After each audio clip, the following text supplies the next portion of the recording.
कभी कभी ठंड सिर्फ मौसम नहीं होती, वो गरीब के लिए एक सजा बन जाती है। आज की कहानी है मुंशी प्रेमचंद की अमर कहानी, पूस की रात। एक किसान, एक कुत्ता और एक रात, जो पूरे समाज की सच्चाई खोल देती है।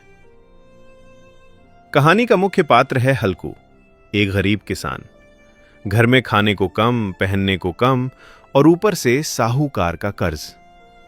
हल्कू की पत्नी मुन्नी बार बार कहती है, इस बार कंबल ले लो, ठंड जान ले लेगी। हल्कू भी चाहता है, लेकिन पैसे कहां? जो थोड़ा बहुत पैसा जमा होता है वही साहूकार उठा लेता है। हल्कू मन ही मन टूट जाता है। कंबल लूं या कर्ज चुकाऊं? और अगर कर्ज ना दूं तो खेत कैसे बचाऊं?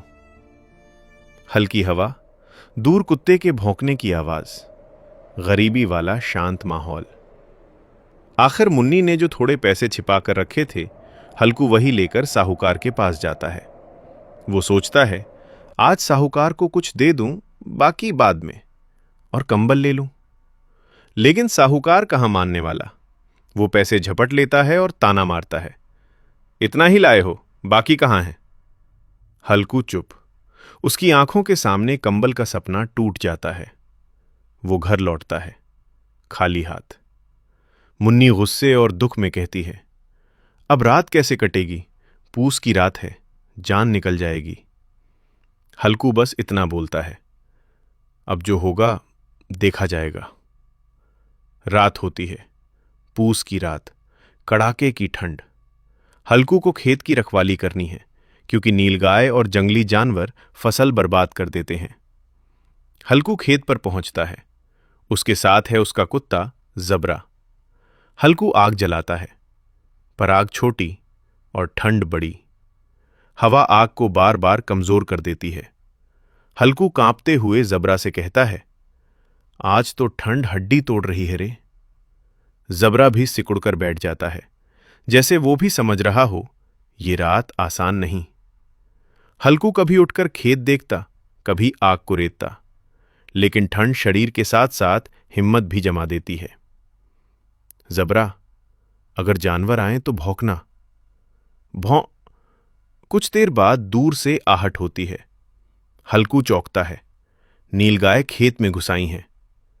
हल्कू उठना चाहता है, लाठी उठाना चाहता है, लेकिन उसके हाथ पैर जैसे जवाब दे चुके हों। वो सोचता है, भगाऊंगा तो ठंड से मर जाऊंगा, और वैसे भी ये फसल मेरे लिए कब तक है? साहूकार ही तो ले जाएगा। वो अपने मन की पीड़ा को दबाकर आग के पास और सट जाता है। जबरा भौंकता है, लेकिन हल्कू उसे रोक देता है। रहने दे, उन्हें खाने दे। ये वाक्य नहीं, एक सिस्टम पर हार है। ऐसा किसान जो फसल से ज्यादा अपनी जान बचाना चाहता है, क्योंकि फसल भी उसके हाथ की नहीं। नीलगाय आराम से फसल चरती रहती हैं, और हल्कू ठंड से लड़ते लड़ते आखिर सो जाता है। सुबह हल्कू घर लौटता है। मुन्नी पूछती है, फसल बची? हल्कू बस सिर झुका देता है। मुन्नी टूट पड़ती है, हाय रे किस्मत, अब क्या खाएंगे? अब कर्ज कैसे देंगे? हल्कू अजीब सी थकी हुई आवाज में कह देता है, रात तो कट गई। और वो जोड़ देता है, अब खेत की रखवाली नहीं करनी पड़ेगी, कम से कम ठंड में मरने का डर तो नहीं रहेगा। मुन्नी रो पड़ती है, और हल्कू जैसे हार कर भी कुछ पल को राहत महसूस करता है, क्योंकि उसके लिए समस्या सिर्फ फसल नहीं, पूरी जिंदगी है। पूस की रात हमें बताती है, गरीबी सिर्फ जेब नहीं काटती, वो इंसान की इच्छा, मेहनत और उम्मीद तक छीन लेती है। जब किसान की फसल भी उसकी नहीं, तो वो किसके लिए लड़े? अगर आपको ये कहानी छू गई हो तो इसे शेयर कीजिए, क्योंकि ये सिर्फ एक कहानी नहीं, ये बहुत से हल्कुओं की सच्चाई है। आप सुन रहे हैं कथा चौपाल। ऐसी ही साहित्यिक कहानियां और भावपूर्ण रचना के लिए जुड़े रहिए। एक बात, हमें सब्सक्राइब करना ना भूलें।